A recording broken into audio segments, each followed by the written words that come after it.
काल माझ्या वडिलांना कळलं की मी इथं आज येणार आहे भाषण करायला. ते सकाळपासून माझ्या मागं लागलेत, मला यायचे मला यायचे मला यायचे. मी म्हणलं थांबा हो, जावायला त्यांनी लईच ऐकलेले, आता एकदा भाच्याला ऐकू द्या. त्यामुळं ते मामाच्या गावाला यायला फार इच्छुक होते. मी म्हणलं थांबा जरा, मी आज जातो आणि जरा बोलतो तिथं. उपस्थित सगळे माझे असलेले सगळे स्वाभिमानी पिंपरी चिंचवडकर यांना आव्हान करायला इथं मी आलो. 2-4 दिवसापूर्वी बरीचशी लोक इथे येऊन, आवाज येतो ना माझा? आवाज शेवटपर्यंत येतो?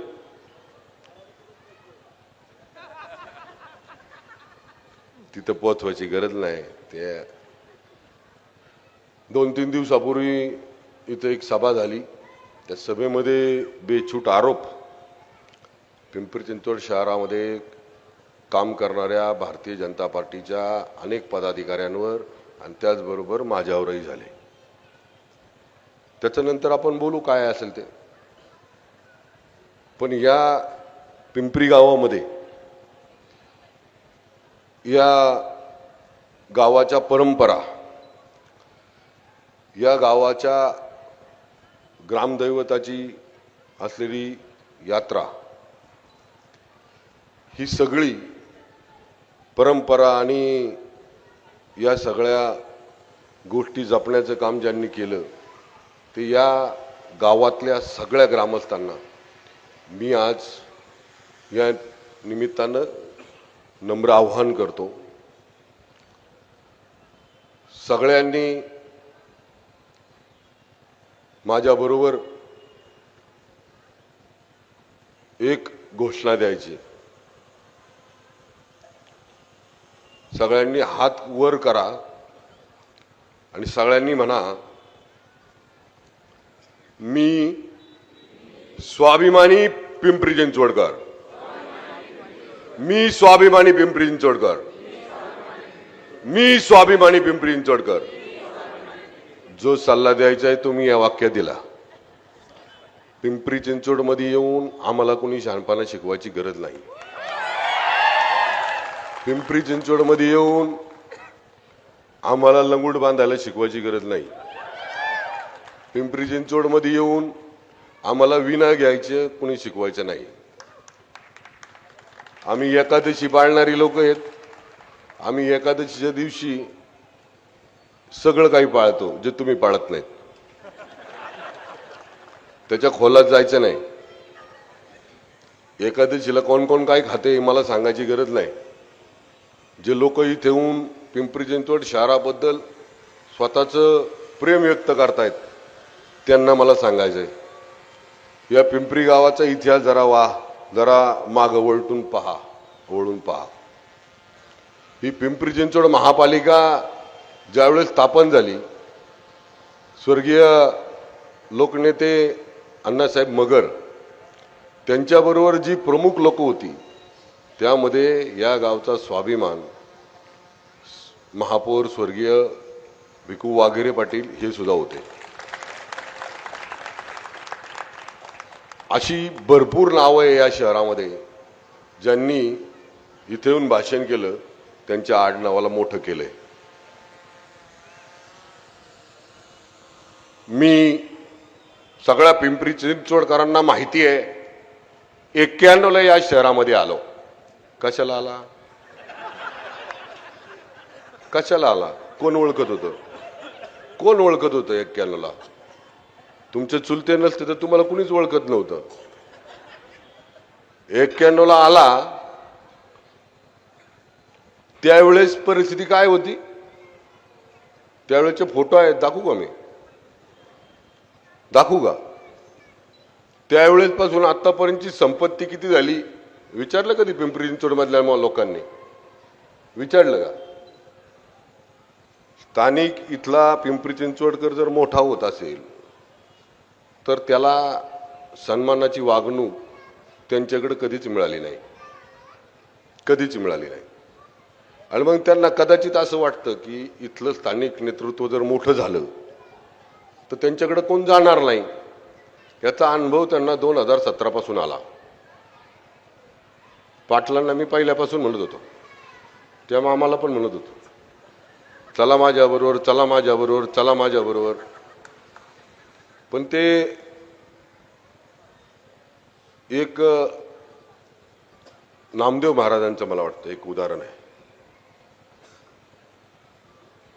ते चंद्रबागेत आंघोळ करायचे, बाहेर आले की एक तिथं असाच माणूस बसला, तो सारखा त्यांच्यावर थुकायचा. ते परत जायचे, आंघोळ करून यायचे. असं 20-25 वेळा झालं. आणि मग त्यांनी त्या थुकणाऱ्या माणसांनी त्यांना विचारलं, महाराज मी एवढा वेळ थुकलो, तुम्हाला वाईट नाही वाटलं का? अरे म्हणले, तू माझ्यावर जेवढ्या वेळा थुकला तेवढ्या वेळा मला चंद्रभागेचं दर्शन करायला भेटलं. अशा स्वभावाचे मामा माझा सांप्रदायिक आहे. आज तर मी नवीनच रूप पाहिलं, बघू मग हाताला हात काय करायचं ते. हाच जर 2014ला म्हणले असते मामा दोन्ही, तर आज अजून मोठ्या पदावर असते, अजून मोठ्यावर. या पिंपरी चिंचवड महापालिकेची निर्मिती झाल्यानंतर पिंपरी हे नाव पहिलं आलं, पिंपरी हे नाव पहिलं आलं. मग या पिंपरीमधला एखादा व्यक्ती, एखादा इथला लोकप्रतिनिधी जर मोठा होत असेल, तर माझी या ग्रामस्थांना विनंती आहे, मी तुमच्यापेक्षा लहान आहे, मी तुमच्याकडं बघून बघून तुमचं अनुकरण करत करत इथपर्यंत आलोय. तर या पिंपरी गावातल्या सगळ्या ग्रामस्थांना विनंती आहे, मनातले राग द्वेष भू सगळे भांडणं तडणं विसरा आणि या व्यक्तीच्या मागे उभा राहा. मी भोसरीहून इथं आलो, माझ्या म्हाताऱ्याने, मी तिकडलं इकडं आलो. मी त्यांच्या वाढदिवसाला नेहमी एक जाहिरात द्यायचो, जरी ते पलीकडे होते तरी, हंबीराव सर सेनापती हंबीराव मामांनंतर माझा मामा संजोग वगैरे मामा, हे द्यायचो मी. त्या माणसाने कधी म्हणजे त्या व्यक्तीने त्यांच्या स्वभावातनं अनेक लोक जोडली, तोडली नाहीत. अनेक लोक जवळ केली. म्हणजे मला तर अशा स्वभावाचा माणूस राजकारणात एवढ्या वर्ष टिकला, आणि ते पण यांच्या तिकडल्यांच्या हाताखाली, मला तर लय अवघड वाटतं, फार अवघड वाटतं बाबा. त्यांच्या हाताखाली टिकणं म्हणजे एवढ्या दिवसात तर त्यांनी ते असं कार्यक्रम केला असता तुमचा. पण योग्य वेळी मामा तुम्ही डिसिजन घेतलाय, त्यामुळे तुम्ही काळजी करू नका. देवेंद्र भाऊंसारखं एक महाराष्ट्राचं लोकप्रिय नेतृत्व आपल्या सगळ्यांच्या मागं आहे. आणि तुम्हाला माहिती आहे, त्यांनी इतकं सगळ्यांचं ऐकून घेतात, गप बसतात. आणि ज्याला इशारा द्यायचा त्याला कळालं की देवा भाऊ आता काहीतरी करणार आहे, की संध्याकाळी 70,000 कोटीचा घोटाळा काढणार आहे, संध्याकाळी लगेच जमा होतात. इकडला घोटाळा काढणारे लगेच जमा होणार आहे. मला प्रश्न पडतो, 91ला इथं आले तेव्हा काय परिस्थिती होती? मला तेव्हा खासदार मला वाटतं संभाजीराव काकडे, तुम्हाला सगळ्यांना माहिती असतील, लालासाहेब, असं काकडे परिवाराचं जे साम्राज्य होतं ते तुम्ही सगळ्यांनी पाहिलं असेल मला वाटतं. आणि त्यावेळेस ह्यांचं काय साम्राज्य होतं ते मी सांगायची गरज नाही, इतिहासाला माहिती आहे तुम्हाला सगळ्यांना. आता माझा हिशोब सांगताना त्यांनी एक चूक केली, काही दाखवलं नाही. आता 40 साखर कारखाने, 40 साखर कारखाने. बरं, यांच्या घरात कोण सहकार मर्चीच नव्हता ना? यांच्या कधी कुठल्या एका शेतामध्ये 10 एकरामध्ये 100 कोटीचं धान्य पिकवलं जातं. असली कुठली शेती यांची? आम्हाला दिली असती तर आम्ही नदीच्या शेजारी आहे पाहुणाच्या, आम्ही 5-5, 2-2 एकरामध्ये 10-10 कोटी कमावले असते. 40 कारखाने यांचे. जरांडेश्वर कारखान्याचे जे चाललंय होतं, त्या कारखान्याच्या संदर्भात तिथले जे खातेदार आहेत त्यांना जाऊन विचारा, तो जरांडेश्वर कारखाना यांनी कसा घेतला, तो यांना विचारा. आणि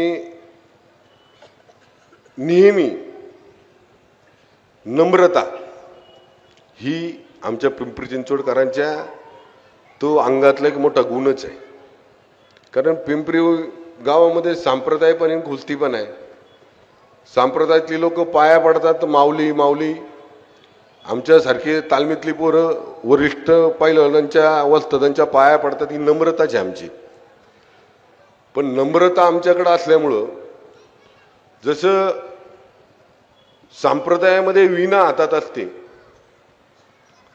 तशी आमच्या हातात ती उलटी केली की गदा होते.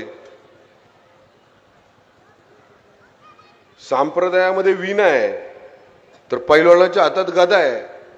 आम्ही दोन्ही एका खांद्यावर गदा आणि एका खांद्यावर वीणा घेऊन जाणारे लोक आहेत. ज्याला संप्रदायातनं समजत नाही त्याच्या डोक्यात आम्ही गदा घालतो. आणि आता ही गदा घालायची वेळ आलेली आहे. ज्याला कुणाला वाटतं हे पिंपरी चिंचवड शहर मोठं होत असताना तिथं आपल्याला चांगल्या सुखसोयी दिल्या पाहिजेत. आणि सगळ्यात महत्वाचं म्हणजे मामांनी सांगितलं, तुम्हाला सोलापूरची घटना आहे माहिती आहे का? या राजकारणापायी एका तरुण मुलाचा खून झाला. पनवेलमध्ये या राजकारणापायी एका म्हणजे महिला निवडून आली, एक भगिनी निवडून आली, तिच्या मालकांचा सकाळी खून झाला. आणि या पिंपरी चिंचवडमध्ये ते नको, माझ्या भोसरी गावामध्ये ते नको, म्हणून मी सगळ्या गावकऱ्यांना एकत्र केलं आणि वाद मिटून टाकला. राजकारण काय, आज उद्या आपण एकमेकांबरोबर राहणार आहे. पण हे बाहेरून येऊन जे किडे करतायत ना, बाहेरून येऊन जे वाद लावतायत ना आपल्यात, त्यांच्यापासून आपल्याला सावध राहायला पाहिजे. त्यांनी याच गोष्टीचा फायदा घेतला. वाघेरेंच्या विरुद्ध लांड्यांना लावलं, लांड्यांच्या विरुद्ध लांडग्यांना लावलं, लांडग्यांच्या विरुद्ध तापकिरांना लावलं, कुदळ्यांच्या विरुद्ध भुजबळांना लावलं, भुजबळांच्या विरुद्ध इकडं गावळ्यांना लावलं. ह्यांनी त्याचा स्वार्थ साधला. कधी एकच होऊन दिलं नाही आपल्याला. आणि आज त्यांना हे लक्षात आलं, हे पिंपरी चिंचवडकर सगळे एक झालेत.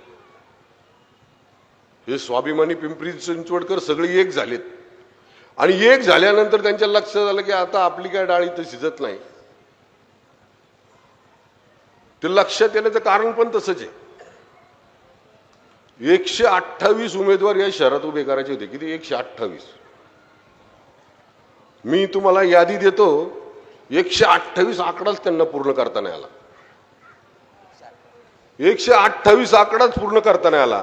ज्यांच्याकडे 128 जागांसाठी 2-4 हजार अर्ज असायचे, त्यांना 128 उमेदवार भेटाना. आत्मपरीक्षण केलं पाहिजे, घरी जाऊन डोळे मिटून बसलं पाहिजे, ध्यानस्थ. कुठं काड्या घातल्या मी, कुणाच्या बाबतीत वाईट बोललो. आणि परत एक दुसरं पण आहे, तुम्हाला माहिती आहे मी कुणाच्या वाकड्यात जात नाही, माझ्या वाकड्यात कोण गेलं तर मी त्याला सोडत नाही. अरे बघू तरी तुझ्यात किती ताकद आहे. गेलो आम्ही वाकड्यात, आता बघू काय करायचे ते, बघू ना. एवढेच तुला बघायचंच आहे आम्हाला तर बघ, आता बघू आम्ही सुद्धा. आम्ही पण काय असं नुरा खुस्ती घालणारे लोक नाही.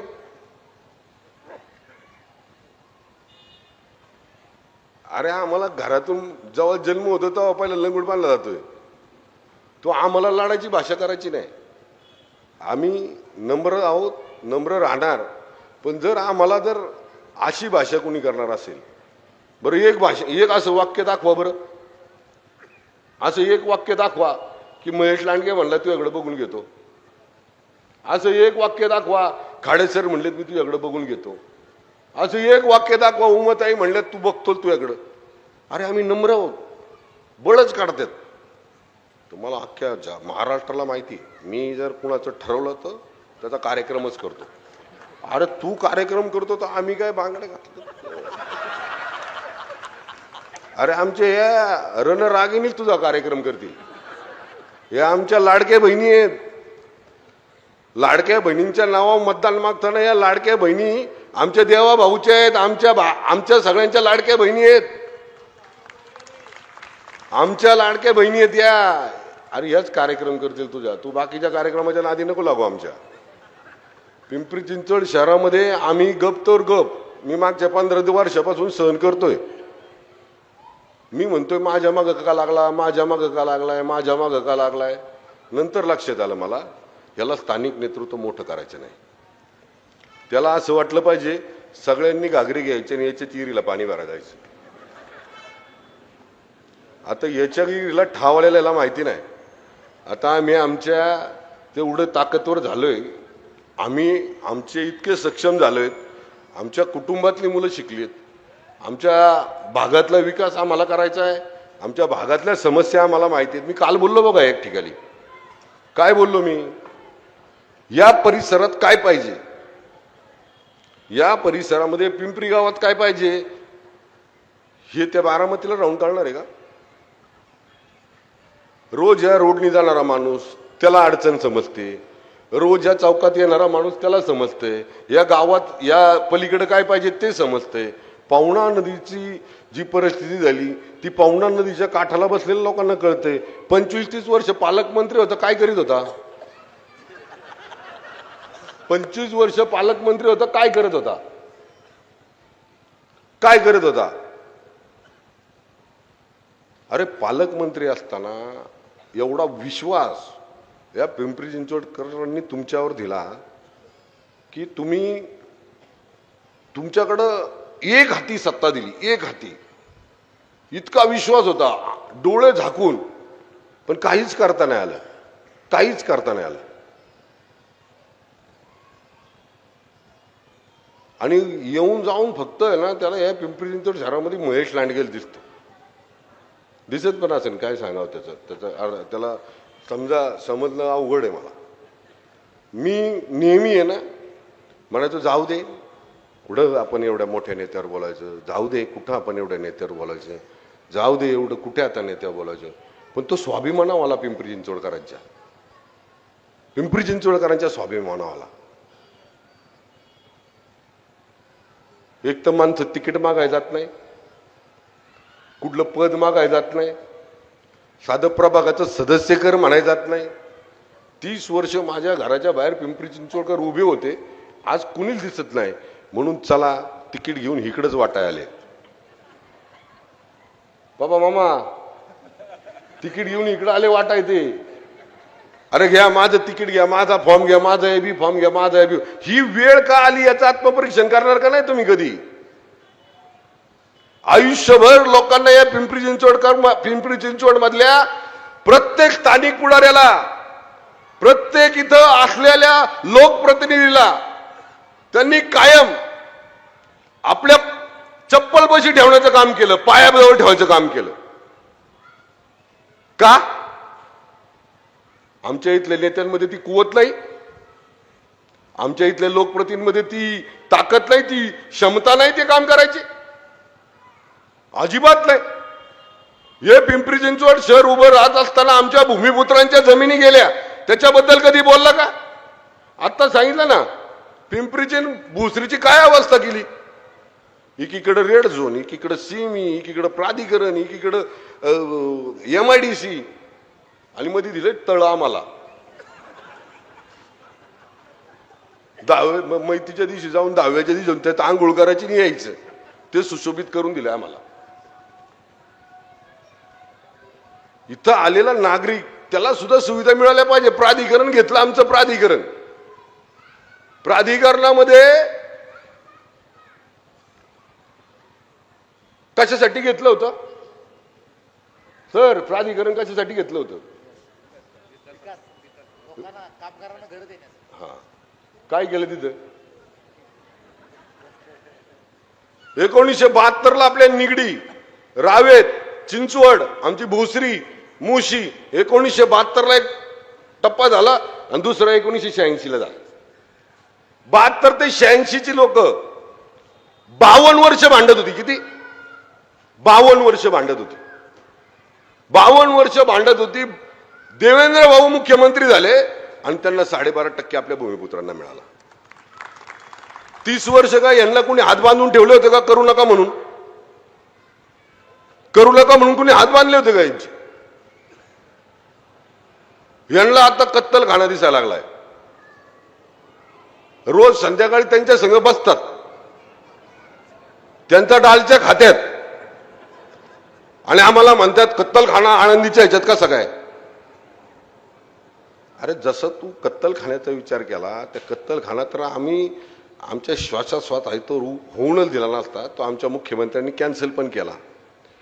हे जसं तुला वाटतं ना, ज्यांना घेऊन संध्याकाळचा बसतो, बाकी काही करा, माझ्या पक्षाला मदत करा, बाकी काही करा, मला काय घेणं देणं नाही, मी सगळ्या धर्मांना बरोबर घेऊन जातो, सगळ्या धर्मांना बरोबर घेऊन जातो.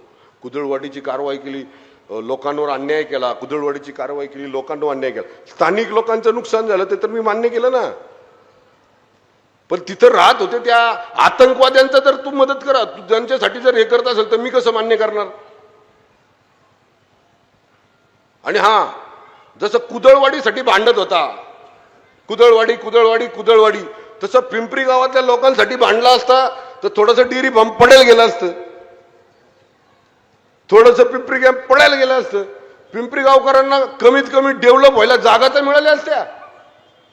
पिंपरी गावकर हे जे आमची पुढची पिढी, यांच्या पुढची पिढी, आमच्या पुढची पिढी, तुमच्या मागं गेलं तर जोड्याने आणीन आम्हाला.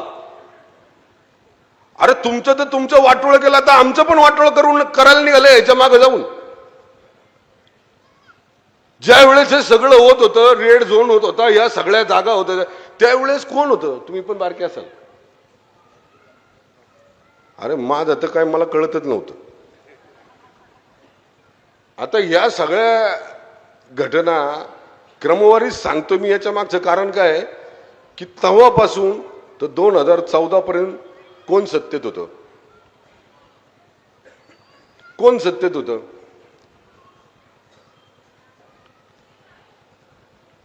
बरं, सगळ्या जेवढ्या पण खेळाच्या संस्था आहेत, खो खो, कबड्डी, हॉकी, क्रिकेट, अमुक तमुक तमुक, सगळे अध्यक्ष यांच्याच घरात, सगळे अध्यक्ष यांच्याच घरात, ऑलिम्पिकचा अध्यक्ष यांच्याच घरात. जसं काय यांच्या घरात भारताला 100 मेडल आणल्यात ऑलिम्पिकला. बघायला गेलं तर एकाला काही त्यातलं कळत नाही, एकाला काही कळत नाही त्यातलं. आणि नेहमी मला पिंपरी चिंचवड शहर एक ठेवायचे, मला पिंपरी चिंचवड शहर एक ठेवायचे. तू कोण ठरवणार रे? आम्ही ठरवू ना पिंपरी चिंचवड शहर एक ठरवायचे. आणि एकच आहे, वेगळं काय? पिंपरी चिंचवड शहरातला प्रत्येक नागरिक, भूमिपुत्र, आम्ही सगळे गुन्ह्या गोविंदाने राहतोय ना. सारखे येऊन सांगायची काय गरज आहे?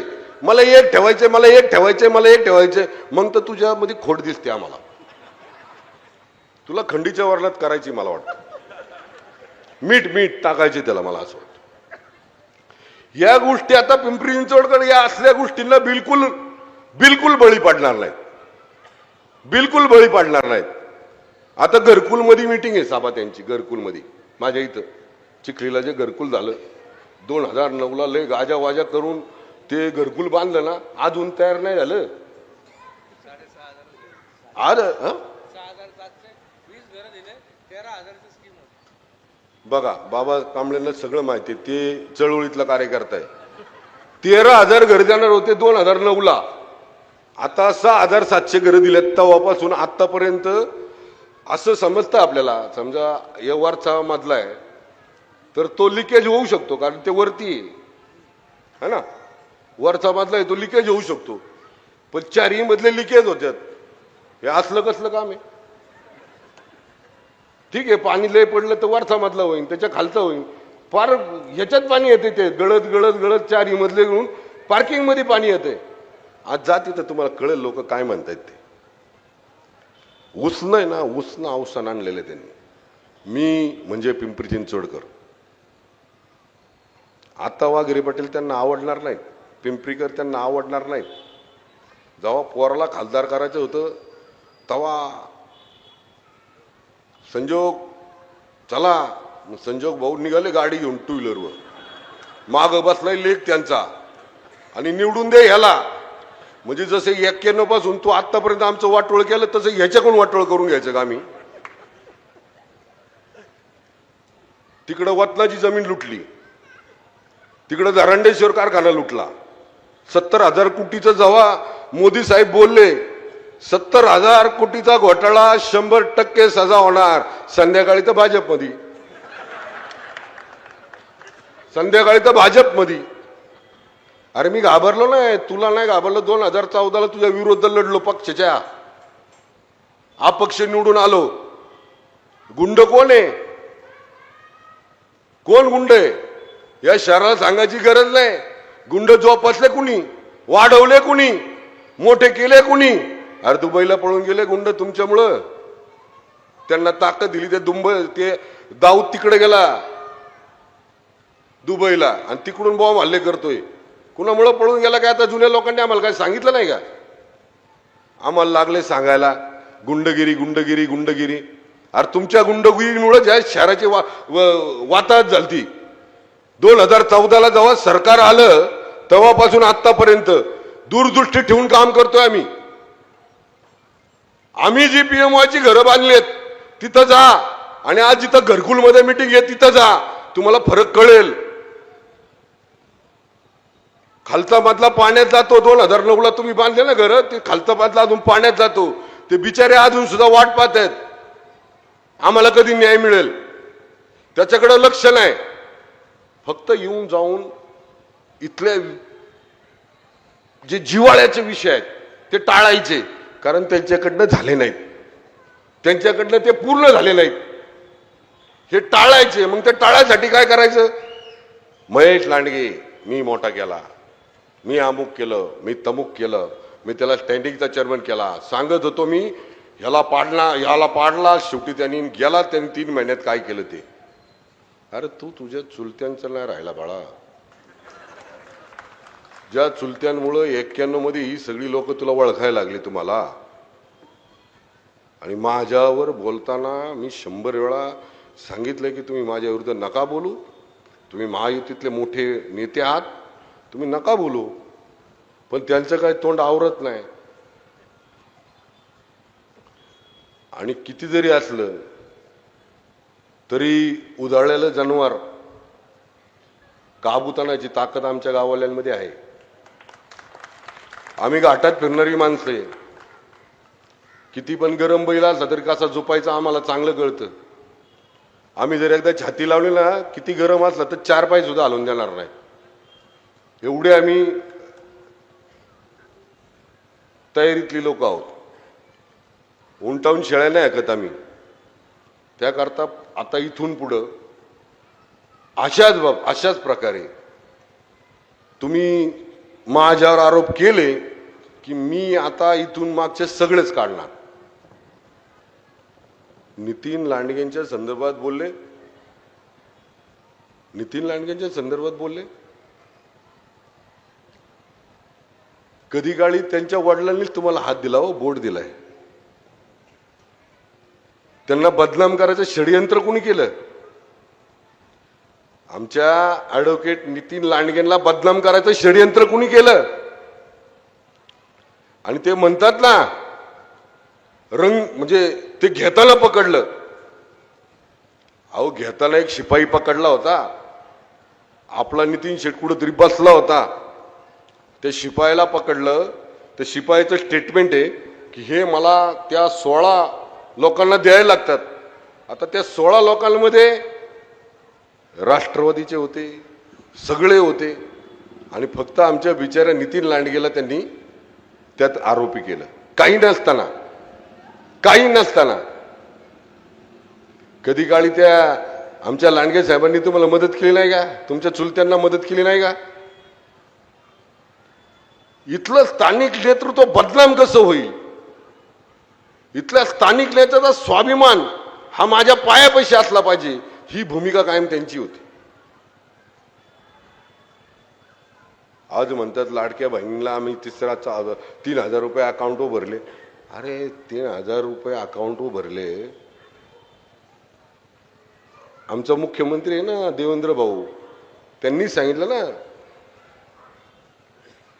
खरं सांगू का, एका वाक्यात सांगतो, पाटील दात काढलेला वाघ असतो ना, तशी परिस्थिती त्यांची. माझ्या नादाला किंवा पिंपरी चिंचवड स्वाभिमानी पिंपरी चिंचवडकरांच्या नादाला बिलकुल लागू नका, आणि त्यातल्या त्यात वाघेरे पाटलांच्या बिलकुल लागू नका.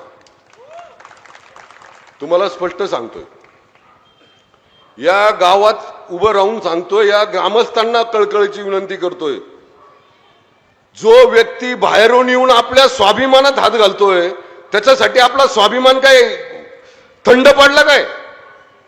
अरे जागे व्हा ना, पिंपरीतल्या सगळ्या नागरिकांनी जागे व्हा, ताकद दाखवा, आपली ताकद दाखवा. 6-6.5 लाख मतदान या लोकसभेमध्ये झालं त्यांना, 6-6.5 लाख मतदान. तो व्यक्ती गाडी चालवतो आणि ह्याचा लेग माग बसलाय. याच्याकरता आम्ही जन्म घेतला का? याच्याकरता आम्ही इथं राजकारणात आलो का? समाजकारणात आलो का? अरे होऊ दे ना आपला माणूस मोठा. भारतीय जनता पार्टीच्या माध्यमातून हा व्यक्ती, मी तुम्हाला आज विश्वास देतो, या भारतीय जनता पार्टीच्या माध्यमातून संजोग भिगू वागिरे एकदा राज्याच्या राजकारणात जाणार म्हणजे जाणार, जाणार म्हणजे जाणार. अरे हे मी सांगतो ना, कुठला बाहेरच्या येऊन सांगतो का? एवढी जर गरज पडली असती तर कधीच गेला असता हा माणूस राज्याच्या सरकारमध्ये. आता जे तिकडं आहेत, आमच्या मामांना पण सांगा जरा, बाद झालं आता म्हणावं दुसरं बुक्का लावणं. आता जरा ओळखून घ्या आपलं कोण आणि लांबचं कोण. वापर करून सोडून देण्यापेक्षा आपलं एक राहू.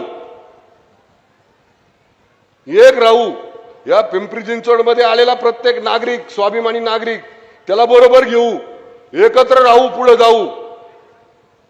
मग त्याच्यामध्ये कष्टकरी कामगार असू द्या, उद्योगपती असू द्या, स्थानिक भूमिपुत्र असू द्या, इतर राहायला आलेला माणूस असू द्या, प्रत्येक घटकाला, या पिंपरी चिंचवड मध्ये आलेल्या प्रत्येक घटकाला असं वाटलं पाहिजे की हा, या पिंपरी चिंचवड मध्ये असे प्रतिनिधी आहेत की ते इथल्या लोकांमध्ये राहून इथल्या लोकांसाठी चांगले निर्णय घेऊ शकतात, त्यांना मोठं करू शकतात, त्यांना विकासाच्या मार्गाने घेऊन जाऊन सगळ्यांना पुढे घेऊन जाऊ शकतात.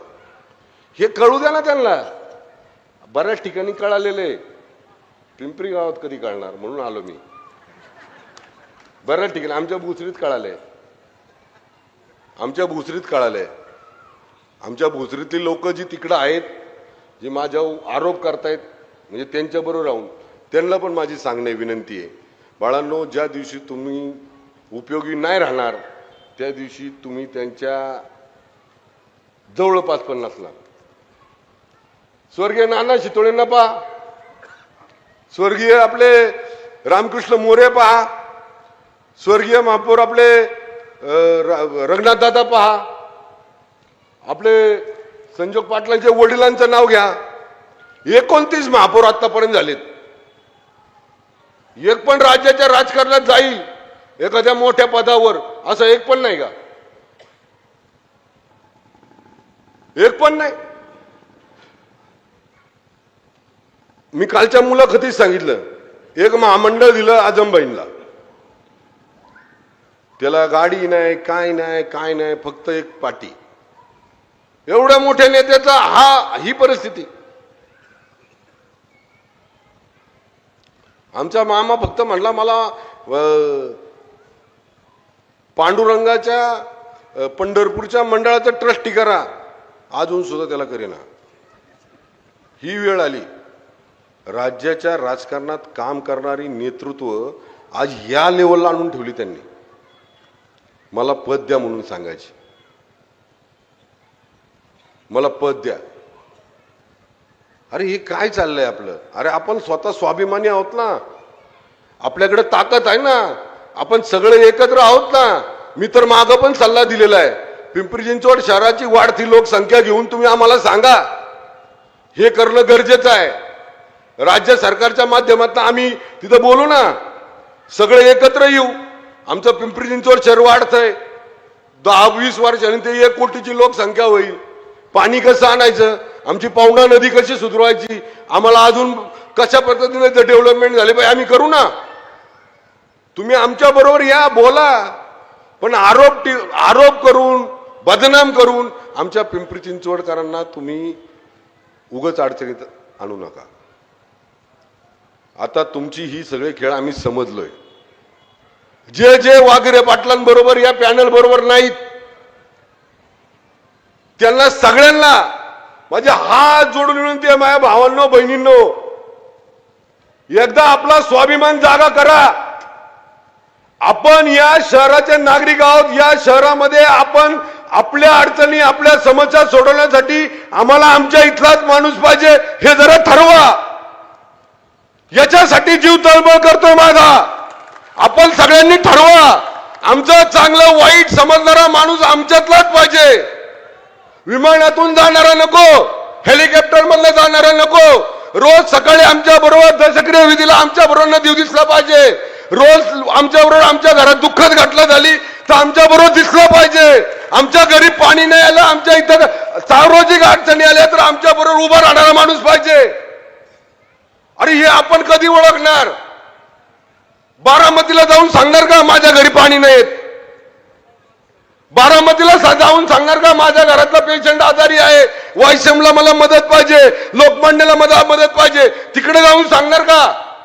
अरे पिंपरी चिंचवडमध्ये लोकप्रतिनिधी आहेत, तेवढे सक्षम लोकप्रतिनिधी आहेत, तेवढे विचार करणारे प्रतिनिधी आहेत, तेवढं समर्पित काम करणारी लोकप्रतिनिधी आहेत. अरे त्यांच्या बाबतीत विचार करा. स्वाभिमानी पिंपरी चिंचवडकरांनो, वाईट वाटतं मला, वाईट वाटतं. एवढे वर्ष आपण त्यांच्या डोक्यावर घेऊन नाचलो, पण काय केलं? फक्त वाद लावले त्यांनी, काहीच केलं नाही. बदनाम केलं इथलं स्थानिक नेतृत्व. नितीन लांडगेच्या संदर्भात बोलताना जरा जीभ त्यांची डगमग म्हणजे थोडीशी मला आता शब्दच येईना त्यांच्या बाबतीत. अरे प्रथम महापौर म्हणून जेव्हा काम केलं, तुमच्या आपले जे लोकनेते शरदचंद्रजी पवार साहेब ना, त्यांना विचारा या शहरामध्ये कशा पद्धतीने त्यांनी मदत केलेली आहे. आणि हे षडयंत्र लपलेलं नाही. आज सुद्धा नितीन शेठ लांडगे यांना घेताना पकडले असं कुठंच नाहीये. यांनी ताकद लावली. 2.5 वर्ष यांच्याकडे सत्ता होती, यांनी ताकद लावली आणि ते घडवलंय सगळं, घडवलंय सगळं. अरे आमचा जीव तटतो, आमचा जीव तुटतो. माझ्याबरोबर काम करतो, आपला धर्माचं काम करतो आपला कुणाल. अरे आपल्या इथल्या मायलेकी पळून नेत आहेत, मायलेकी पळून नेतात आपल्या इथल्या. त्याच्यावर कधी हा बाबा बोलला नाही. आपल्या इथल्या माणसांच्या जागा लुटल्या जातात, त्याच्यावर कधी हा माणूस बोलला नाही. हे शहर सुरक्षित राहावं म्हणून याला कधी काळजी वाटली नाही. या शहरातल्या माझ्या माता भगिनींना सुरक्षित आयुष्य मिळावं, विद्यार्थ्यांना सुरक्षित आयुष्य मिळावं कधी बोलला नाही. अरे या शहर वाढत असताना या शहराला वेगळं कमिशनरेट असावं, पोलीस आयुक्ताला असावं, हा विचार करणारा महेश लांडगे, हा विचार करणारा महेश लांडगे, हा विचार करणारा भारतीय जनता पार्टी आहे. हे विचार करणारे महाराष्ट्राचे लाडके मुख्यमंत्री देवेंद्र भाऊ आहेत.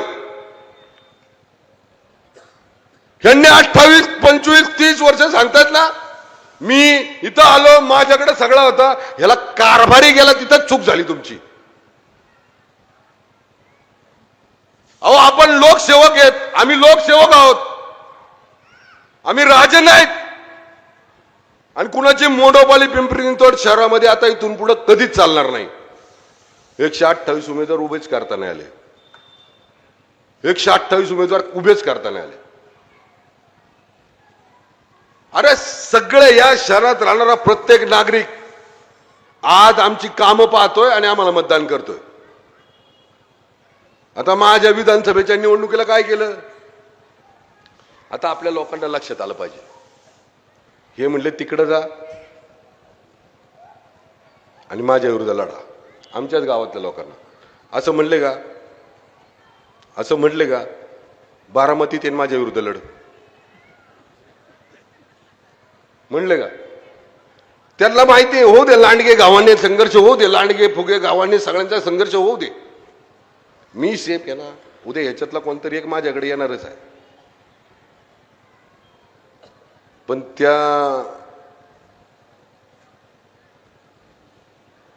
त्यांच्या अजून सुद्धा लक्षात आलं नाही. पैलवानाला बुद्धिमान म्हणतात, त्यांच्या अजून सुद्धा लक्षात नाही आलं. आणि त्यामुळं मला असं वाटतं की आता ही निवडणूक आपल्या स्वाभिमानाची आहे, आपल्या अस्तित्वाची निवडणूक आहे. आपलं चांगलं वाईट आपण करू शकतो, आपण त्यातनं मार्ग काढू शकतो, आपल्या चांगल्या वाईट ह्याच्यात आपण मार्ग काढू शकतो, हे आपण या निवडणुकीमध्ये दाखवू शकतो. इथं कुणीही एकमेकांबद्दल बिलकुल हे धरू नका. जे पण तिकडे गेलेत त्यांना पण माझी हीच विनंती आहे, लवकर सावध व्हा. ज्या दिवशी त्यांच्या आयुष्यातलं तुमचं महत्व कमी होईल त्यावेळेस या पिंपरी गावातले स्थानिक लोकच तुम्हाला मदत करतील. तुमच्या सुखदुःखामध्ये इथलीच लोक मदत करतील. आपले वाद इथंच राहू द्या ना, मतभेद असू शकतात, मतभेद असू शकतात. आता माझ्याकडे भोसरीत मतभेद नव्हते का? केले सगळे ऍडजस्ट, मी केले का नाही? सगळ्यांना बसवलं. पण सत्ता माझ्याकडेच पाहिजे असं मी कधीच म्हणत नाही. म्हणलं मला एकच माझ्या मनात होतं की हे पिंपरी चिंचवड शहर इतकं गुण्यागोविंदाने असलं पाहिजे.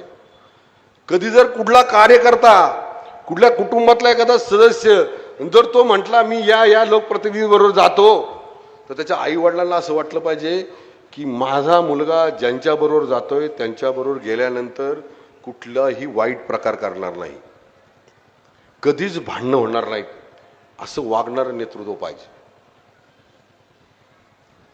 अनेक लोकांचा वापर करून सोडून दिलेलं आहे. हे राजकारणातले जे जुनी लोक आहेत त्यांनी इथे येऊन नॉलेज द्यायचा प्रयत्न केला. त्यांना या शहरात हद्दपार करायचा असेल तर ही निवडणूक आहे. इथून पुढं आमचा निर्णय आम्ही घेऊ.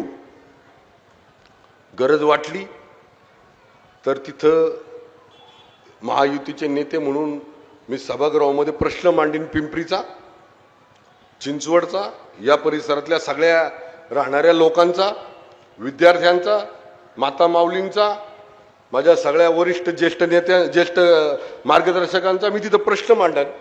तुम्ही त्याला साधक बाधक उत्तर द्या, मदत करा.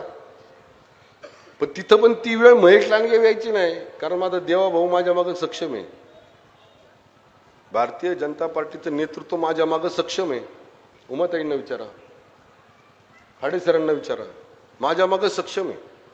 त्यांनी मला असं कधीच सांगितलं नाही ह्या गावात जाऊन ह्याच्यात भांडणं लाव, या समाजात जाऊन ह्याच्यात भांडणं लाव, कधीच सांगितलं नाही, कधीच सांगितलं नाही. आणि त्यामुळं या माझ्या इथे येण्याच्या मागचा उद्देश एवढाच आहे. मी काही लई मोठा वक्ता आहे आणि मी कुठंतरी मला नेत्यात भाषण करायला असलं काय नाही. मी माझी जी तळमळ आहे ती पिंपरीकरांना सांगायला आलोय, ती पिंपरीकरांना सांगायला आलोय. या गावात मी राहिलेलो आहे मामा, राहिलेलो आहे मी इथं. नावानी पलीकडे आत्याकडे गेलोय, राटणीमध्ये नावाच्याकडं त्या नदीच्या कडेलाच मामा होता, वडिलांचे मामा राहायचे. त्यामुळे मला इथलं सगळं बरंच काही माहिती आहे. मला वाटतं की आपण एक राहिलं पाहिजे, स्वाभिमानी पिंपरी चिंचवडकर म्हणून या शहरात राहणारा प्रत्येक नागरिक. आपण आता आपल्या घरात जर काय लागलं, लाईट गेली, तर आपण पुण्याला जाऊन विचारतो का माझ्या घरात लाईट कशी आणायची? आपल्या कुटुंबातल्याच माणसाला विचारतो ना. मग आपल्या कुटुंबातला माणूस मोठं करायची जबाबदारी कुणाची आहे? सांगा मला, हात वर करून आपल्या कुटुंबातल्या माणसाची. सगळ्यांनी मला 2 हात वर करून सांगा, या पिंपरीच्या या प्रभागामध्ये आमचे 4 उमेदवार इथले जरी पंजाबी असले तरी पिंपरीत राहणार आहेत, निकाळजे असले तरी पिंपरीत राहणार आहेत, आणि आमचे दाखणे राहणार आहेत ते पण इथलेच आहेत. त्यामुळे या सगळ्यांना निवडून आणण्याची जबाबदारी आज तुम्ही स्वीकारणार का? जोरात आवाज आहे की अरे तिकडे गेला पाहिजे आवाज, तिकडे गेला पाहिजे आवाज, नाही का असला आवाज आहे राव. मी इथून वरडलो त्याचे कानटळे बसले पाहिजेत. तुम्ही सगळे जबाबदारी घेणार का? हा पॅनल निवडून आणणार का? आपापसातले मतभेद विसरणार का? धन्यवाद. आज या ठिकाणी ज्यांनी पक्ष प्रवेश केलाय ते आमचे शुभम मुळे असतील, युवा सेनाचे अध्यक्ष हर्षल थोरात, अक्षय भाऊ, अक्षय लोंढे, हितेश, श्याम, कार्तिक या सगळ्यांचं भारतीय जनता पार्टीमध्ये मनपूर्वक स्वागत करतो. आणि जर अनावधानानं त्यांचा नाही अनावधानानं जर माझ्या इथल्या मायमाऊलींचा कुणाचा जर वाईट वाटला असेल तर दिलगिरी व्यक्त करतो. हे जरी मी बोललो तरी माझी तळमळ बोललेलो आहे.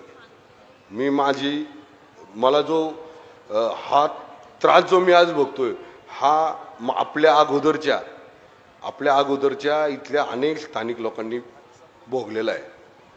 आणि तोच जर इथून पुढल्या पिढीला आपल्याला द्यायचा नसेल तर ही माझी विनंती मान्य करा, एवढंच या निमित्तानं सांगतो. आणि ज्यांनी माघार घेतलं, आमचं सचिन सौदाई, कुणाल तर धर्मासाठी काम करणारा माणूस, कुणालसाठी राजकारण नाही, कुणालसाठी अमर कापसे, अमर भाऊ तू नाव तर काल त्यांनी तिकडे घेतलं होतं.